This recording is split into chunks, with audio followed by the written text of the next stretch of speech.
अस्सलाम वालेकुम dear students, मैं हूं असद रफ़ीक, आपका केमिस्ट्री का टीचर। और हम पढ़ रहे हैं क्लास 9 का न्यू सिलेबस केमिस्ट्री का चैप्टर नंबर 6 इक्विलिब्रिया। और उसकी आज हम डिस्कस करने जा रहे हैं इंपॉर्टेंट शॉर्ट क्वेश्चन। ठीक है, तो उसमें हमारे पास क्या है जी, सबसे पहले क्वेश्चन है difference between dynamic and static equilibrium.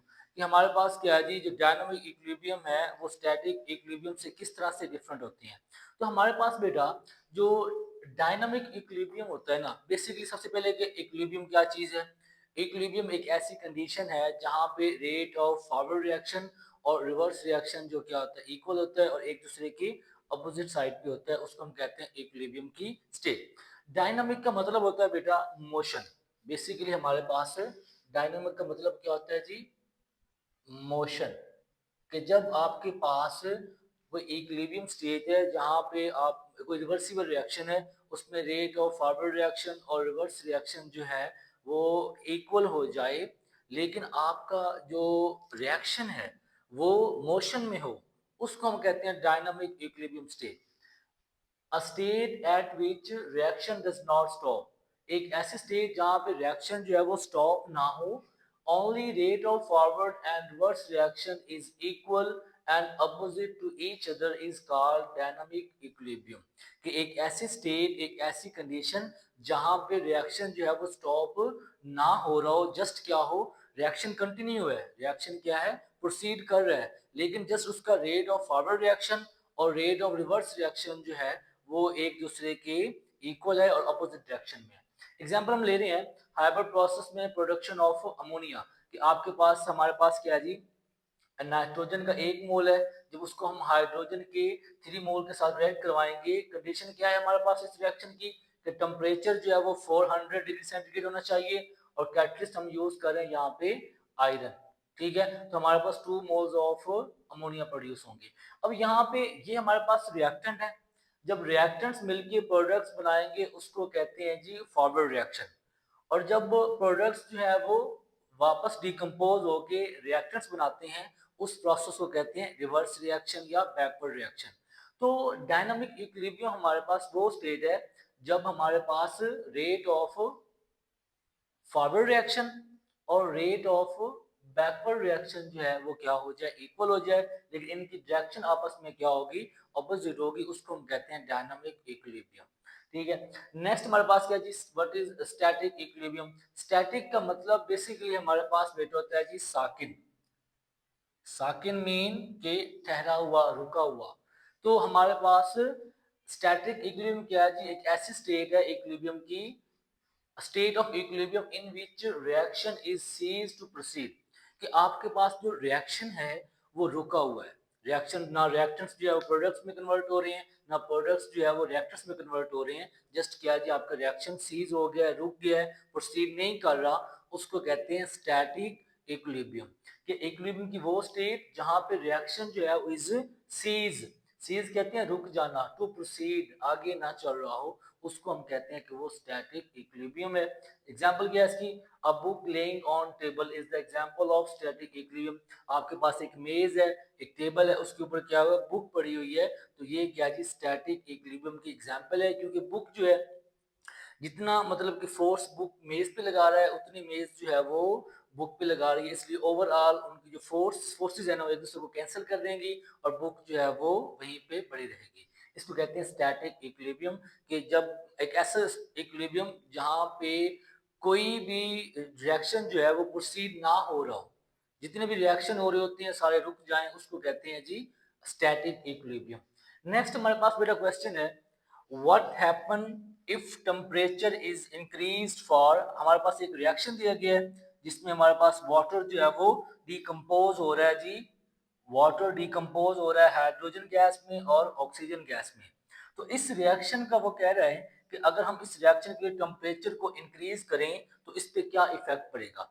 देखें, ये रिएक्शन जो है ना, ये एक एक्सोथर्मिक रिएक्शन है। क्यों? कि वाटर डिकम्पोज हो रहा है, जब कोई चीज डिकम्पोज होती है, टूटती है, तो उसके लिए हमें एनर्जी जो है वो प्रोवाइड करनी पड़ती है। तो decomposition of water into hydrogen and oxygen gases is endothermic reaction. कि ये वाला रिएक्शन जो है क्या है, एंडोथर्मिक रिएक्शन है। और एंडोथर्मिक रिएक्शन के लिए अगर हम क्या करेंगे जी, टेम्परेचर को इंक्रीज करेंगे फॉर एंडोथर्मिक रिएक्शन, अगर हम टेम्परेचर को इंक्रीज करेंगे तो हमारे पास रिएक्शन जो है वो किधर मूव करेगा, राइट साइड पे मूव करेगा। ठीक है, मीन कि अगर इस रिएक्शन पे हम टेम्परेचर को इंक्रीज करते हैं, टेम्परेचर का इफेक्ट जो है या किसी भी रिवर्सिबल रिएक्शन में जो चेंजिंग इन टेम्परेचर है वो डिपेंड करती हैं कि वो जो रिएक्शन है उसमें हमारे पास जो वो रिएक्शन की आइडेंटिफिकेशन करनी है कि वो एक्सोथर्मिक है या एंडोथर्मिक है। अगर तो रिएक्शन एंडोथर्मिक होगा, मीन जिस तरह का ये डिकम्पोजिशन ऑफ वाटर है, ये एक एंडोथर्मिक रिएक्शन है। तो एंडोथर्मिक रिएक्शन के लिए अगर हम टेम्परेचर को इंक्रीज करते हैं तो जो रिएक्शन है वो फॉरवर्ड डायरेक्शन मूव करेगा, राइट साइड पे मूव करेगा। ठीक है, mean in endothermic reaction if temperature is increase then reaction move in right side and hydrogen more hydrogen and oxygen gases form. कि जब हम ये जो रिएक्शन है हमारे पास, इसमें अगर हम टेम्परेचर को इंक्रीज कर रहे हैं, बढ़ा रहे हैं, तो क्योंकि ये रिएक्शन एंडोथर्मिक है, जो एंडोथर्मिक में रिएक्शन अगर हम जो टेम्परेचर इंक्रीज करें तो रिएक्शन बेटा किधर मूव करता है जी, राइट साइड पे, इधर से इस साइड पे मूव करेगा। ठीक है, और अगर हम टेम्परेचर को डिक्रीज करेंगे तो हमारे पास रिएक्शन जो है वो बैक साइड पे मूव करेगा। तो इन एंडोथर्मिक में क्या होता है, टेम्परेचर इंक्रीज करने से रिएक्शन जो है वो राइट साइड पे शिफ्ट हो जाता है। अगर राइट साइड पे शिफ्ट होगा तो ज्यादा डिकम्पोजिशन होगी, और ज्यादा डिकम्पोजिशन होगी तो हाइड्रोजन और ऑक्सीजन की गैसेस जो हैं वो ज्यादा प्रोड्यूस होंगी। इससे मेन क्या होगा कि आपका जो रेट ऑफ रिएक्शन है ना वो इंक्रीज हो जाएगा। Increase in temperature also increase reaction rate, मतलब कि आपके जो रिवर्सिबल रिएक्शन है उसकी स्पीड जो है वो इंक्रीज हो जाएगी। अगर आपका रिएक्शन एंडोथर्मिक है और एंडोथर्मिक में अगर आप टेम्परेचर को इंक्रीज करते हो तो उससे क्या होता है कि हमारे पास रिएक्शन जो है वो राइट साइड पे शिफ्ट हो जाता है, दाएं तरफ जो है वो शिफ्ट हो जाता है। और जितनी जितनी तेजी से रिएक्शन दाएं साइड पे शिफ्ट होगा आपके पास जो प्रोडक्ट्स हैं वो उतने ज्यादा प्रोड्यूस होंगे। तो यही रीजन है कि अगर हम इस रिएक्शन में टेम्परेचर को इंक्रीज करते हैं तो हमारे पास हाइड्रोजन और ऑक्सीजन जो गैसेज हैं इनकी जो क्या कहते हैं कंसंट्रेशन है वो इंक्रीज हो जाएगी और रिएक्शन का रेट जो है वो इंक्रीज हो जाएगा। नेक्स्ट बेटा हमारे पास क्वेश्चन है, how can you get the maximum yield of reversible reaction. कि एक रिवर्सिबल रिएक्शन में आपके पास जो प्रोडक्ट्स होंगे वो ज्यादा इंक्रीज, उसकी अमाउंट जो है वो आप कैसे इंक्रीज कर सकते हैं, ज्यादा मतलब पैदावार कैसे आप इंक्रीज कर सकते हो एक रिवर्सिबल रिएक्शन में। तो मैं एग्जांपल लेता हूं कि मेरे पास क्या है जी, नाइट्रोजन है, 3 मोल्स ऑफ हाइड्रोजन इसके साथ रिएक्ट कर रहा है और हमारे पास 2 मोल्स ऑफ अमोनिया प्रोड्यूस हो रहे हैं। ठीक है, तो ये हमारे पास क्या जी, एक रिवर्सिबल रिएक्शन है। तो इस रिवर्सिबल रिएक्शन में हम चाहते हैं कि हमारे पास क्या जी, अमोनिया की जो यील्ड है ना वो हमारे पास इंक्रीज हो जाए, ज्यादा से ज्यादा अमोनिया हम जो है वो प्रोड्यूस करवाएं। तो वो कैसे कैसे मुमकिन है, हमारे पास कुछ स्टेप्स हैं, उन स्टेप को अगर हम फॉलो करेंगे तो हम मैक्सिमम यील्ड जो है वो प्रोड्यूस कर सकते हैं। फर्स्ट स्टेप क्या है कि बाय वी इंक्रीज या वी गेट मैक्सिमम यील्ड और reversible reaction by following method. कौन कौन से method, by removing products continuously as they form. जैसे ही हमारे पास प्रोडक्ट बने आप इनको हम अगर यहाँ से विदड्रॉ कर लें, निकाल लें, विड्रॉ कर लेंगे, निकाल लेंगे, तो फिर क्या होगा, ज्यादा रिएक्टेंट्स, जैसे ही हम यहाँ से प्रोडक्ट्स को निकालेंगे फिर रिएक्टेंट्स आपस में क्या जी दोबारा कंबाइन होंगे और फिर और वो प्रोडक्ट्स बना के दे देंगे। ठीक है, तो मेन पहला हमारे पास प्रोसेस क्या है कि हम जैसे ही प्रोडक्ट बने, जैसे ही अमोनिया बने, हम क्या जी यहाँ से इसको विड्रॉ कर लें तो हमारे पास जो है वो प्रोडक्ट्स की जो यील्ड है, पैदावार है, वो इंक्रीज होती जाएगी। सेकंड हमारे पास क्या है, by increasing pressure if fewer moles on product side। Mean अगर आपके पास प्रोडक्ट वाली साइड पे अगर नंबर ऑफ मोल्स जो है वो कम है बनिस्बत किसके, रिएक्टेंट वाली साइड पे। अब देखें यहाँ पे नंबर ऑफ मोल्स जो है ना, नाइट्रोजन के नंबर ऑफ मोल्स 1 है और हाइड्रोजन के नंबर ऑफ मोल्स जो है वो 3 है।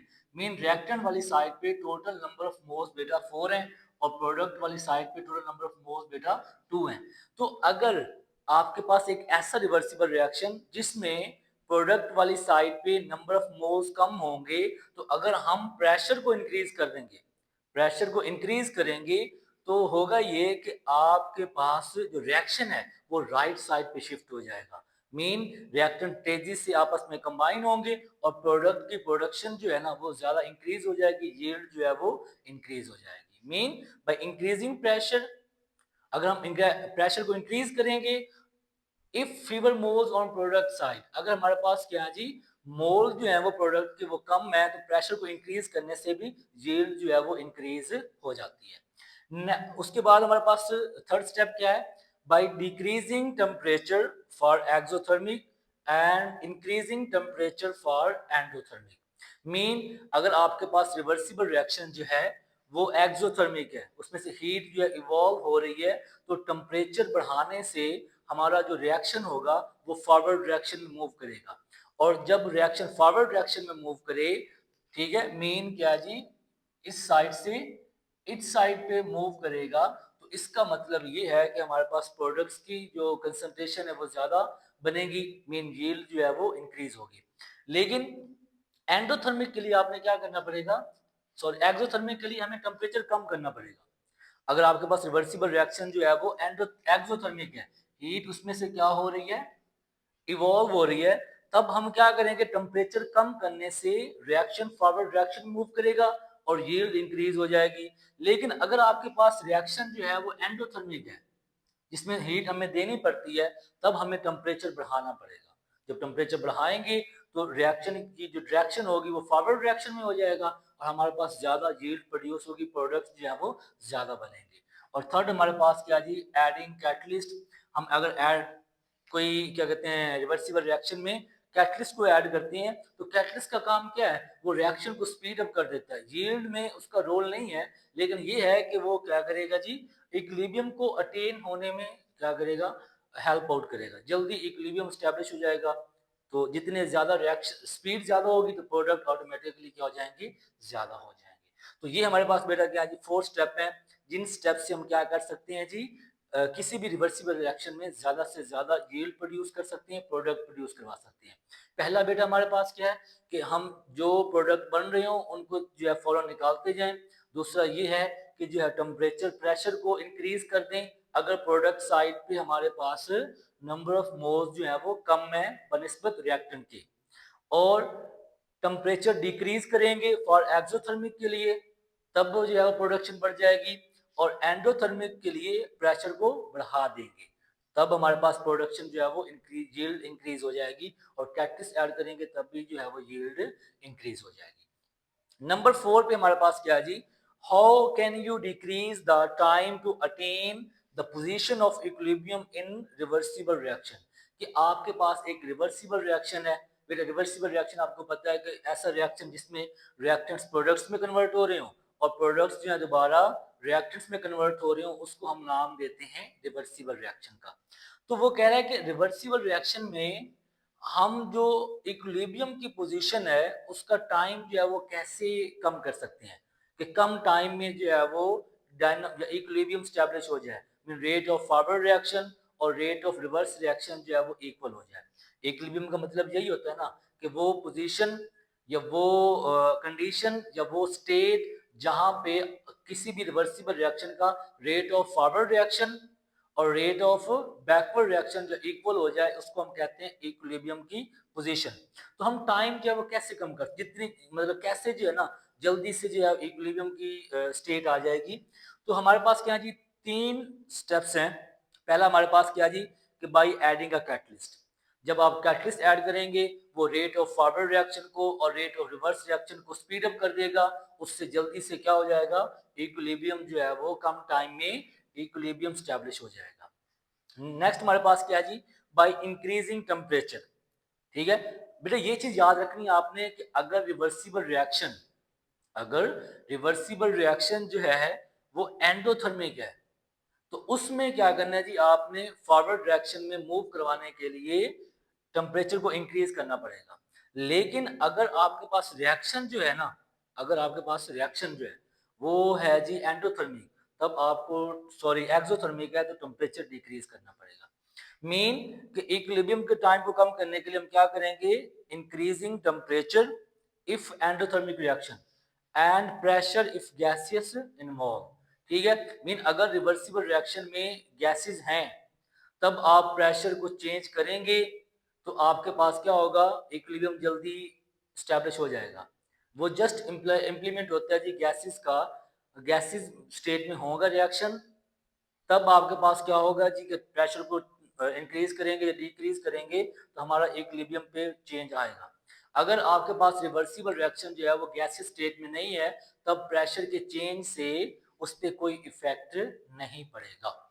मेन सेकंड हमारे पास क्या है कि अगर हम टेम्परेचर को इंक्रीज कर दें एंडोथर्मिक रिएक्शन के लिए तब भी इक्विलिब्रियम जो है वो जल्दी स्टैब्लिश हो जाएगा और टाइम कम हो जाएगा। और सेकंड हमारे पास क्या है जी, प्रेशर जो है वो इंक्रीज कर दोगे अगर गैसेस इन्वॉल्व हो रही हैं रिवर्सिबल रिएक्शन में तब भी जो है वो इक्विलिब्रियम का टाइम जो है वो कम हो जाएगा। और लास्ट में हमारे पास है by increasing the concentration of reactant. आप बेटा रिएक्टेंट की कंसंट्रेशन जो है ना वो इंक्रीज कर दो। रिएक्टेंट की कंसंट्रेशन इंक्रीज का मतलब ये है कि मेरे पास ये रिएक्टेंट्स है ना, तो अगर मैं क्या जी नाइट्रोजन की अमाउंट बढ़ा देता हूँ, हाइड्रोजन की अमाउंट बढ़ा देता हूँ, तो क्या होगा, रिएक्टेंट्स आपस में ज्यादा रिएक्ट करेंगे और प्रोडक्ट्स बनाएंगे। जितनी जल्दी प्रोडक्ट्स बनेंगे उतनी जल्दी हमारे पास क्या होगा, इक्विलिब्रियम की स्टेट जो है वो अटेन हो जाएगी। ठीक है, मेन 3 स्टेप हैं रिवर्सिबल रिएक्शन में इक्विलिब्रियम की पोजीशन को अटेन करने के लिए कम से कम टाइम में। पहला हमारे पास है बाई एडिंग अ कैटलिस्ट, कि आपको कैटलिस्ट ऐड कर दो, वो रिएक्शन को स्पीड अप करेगा और जल्दी इक्विलिब्रियम जो है वो अटेन हो जाएगा। सेकंड है कि आप जो है वो अगर आपके पास रिएक्शन जो एंडोथर्मिक है तो आप टेम्परेचर जो है वो इंक्रीज कर दो, अगर रिएक्शन एक्सोथर्मिक है तो आप जो टेम्परेचर जो है वो डिक्रीज करेंगे तब भी इक्विलिब्रियम जो है वो जल्दी स्टेबल हो जाएगा, अटेन हो जाएगा। थर्ड पे हमारे पास है by increasing concentration of reactant, कि आप रिएक्टेंट की अमाउंट को बढ़ा दें। रिएक्टेंट की साइड पे अमाउंट को बढ़ाएंगे, कंसंट्रेशन बढ़ाएंगे तो ज्यादा आपस में कंबाइन होंगे और प्रोडक्ट्स जल्दी बनेंगे। जब प्रोडक्ट्स जल्दी बनेंगे तो इक्विलिब्रियम जो है वो जल्दी अटेन हो जाएगा। बेटा लास्ट हमारे पास है question number 5, effect of increasing pressure on following reaction. हमें एक रिवर्सिबल रिएक्शन दिया गया है, वो कह रहा है कि बताओ कि अगर हम इस पे प्रेशर को इंक्रीज करें तो इस रिएक्शन पे क्या असर होगा। तो देखिए बेटा, किसी भी रिवर्सिबल रिएक्शन में दो चीजें आपने याद रखनी है, अगर तो वो होंगी तो आपका प्रेशर जो है वो उसके चेंजेस से उस रिवर्सिबल रिएक्शन की इक्विलिब्रियम स्टेट पे फर्क पड़ेगा, अदरवाइज नहीं। पहली कंडीशन ये है कि आपका जो रिवर्सिबल रिएक्शन है उसमें रिएक्टेंट्स और प्रोडक्ट्स जो है वो गैसियस फॉर्म में होने चाहिए। ठीक है, मीन जैसे कि यहाँ पे है, यहाँ पे हमारे पास नाइट्रोजन जो है वो भी गैसियस फॉर्म में है, ऑक्सीजन भी गैसियस फॉर्म में है और नाइट्रोजन ऑक्साइड ये भी किस फॉर्म में है, गैसियस फॉर्म में। पहली कंडीशन तो फुलफिल हो रही है कि हमारे पास रिवर्सिबल रिएक्शन जो है वो रिएक्टेंट्स भी गैसियस फॉर्म में है, प्रोडक्ट्स भी गैसियस फॉर्म में है। सेकंड कंडीशन ये होती है कि आपके पास जो नंबर ऑफ मोल्स हैं रिएक्टेंट के और नंबर ऑफ मोल्स जो प्रोडक्ट के हैं वो इक्वल नहीं होने चाहिए, कि number of moles of reactant is different from number of moles of product, तब जो है वो प्रेशर में अगर हम चेंजेस करेंगे तो रिवर्सिबल रिएक्शन पे चेंजेस होंगे। लेकिन यहाँ पे देखें, नाइट्रोजन का बेटा नंबर ऑफ मोल एक है और ऑक्सीजन के नंबर ऑफ मोल बेटा एक है। मीन रिएक्टेंट वाली साइड पे टोटल नंबर ऑफ मोल्स बेटा 2 है और प्रोडक्ट वाली साइड पे नाइट्रोजन ऑक्साइड के टोटल नंबर ऑफ मोल्स कितने हैं जी, 2। तो इधर भी नंबर ऑफ जो मोल्स हैं रिएक्टेंट के वो 2 हैं और प्रोडक्ट वाली साइड पे भी 2 हैं। तो अगर किसी रिवर्सिबल रिएक्शन में number of moles of reactant is equal to number of moles of product तब उनके ऊपर प्रेशर इंक्रीज करने से कोई इफेक्ट नहीं होगा। ठीक है, increasing pressure for this reaction, इस रिएक्शन के लिए अगर हम क्या करते हैं जी, प्रेशर को इंक्रीज करते हैं, has no effect on position of equilibrium, कि इक्विलिब्रियम की पोजीशन पे कोई असर नहीं होगा इस रिएक्शन के लिए। क्यों? Because the number of moles of reactant side is equal to number of moles of product side, के रिएक्टेंट वाली साइड पे नंबर ऑफ मोल्स और प्रोडक्ट वाली साइड पे नंबर ऑफ मोल्स बेटा क्या जी 2 हैं, इधर भी 2 नंबर ऑफ मोल्स हैं रिएक्टेंट के और इधर प्रोडक्ट के भी नंबर ऑफ मोल्स जो हैं वो 2 हैं। इस वजह से इस रिएक्शन पे प्रेशर को इंक्रीज करने से कोई फर्क नहीं पड़ेगा। जब भी कोई रिवर्सिबल रिएक्शन होगा, अगर उसके नंबर ऑफ मोल्स रिएक्टेंट वाले और प्रोडक्ट वाले डिफरेंट होंगे, तब इंक्रीजिंग इन प्रेशर जो है वो आप जो है वो रिएक्शन पे असर पड़ेगा। मीन इक्विलिब्रियम जो है वो डिस्टर्ब होगा अगर आपके पास रिएक्टेंट जो है ना वो डिफरेंट है। अगर प्रोडक्ट वाली साइड पे रिएक्टेंट्स जो है वो कम है, रिएक्टेंट वाली साइड पे जो है वो ज्यादा है, जैसे कि ये हमारे पास है, यहाँ पे बेटा number of moles of reactants 4 है, यहाँ पे number of moles of product जो है वो 2 है।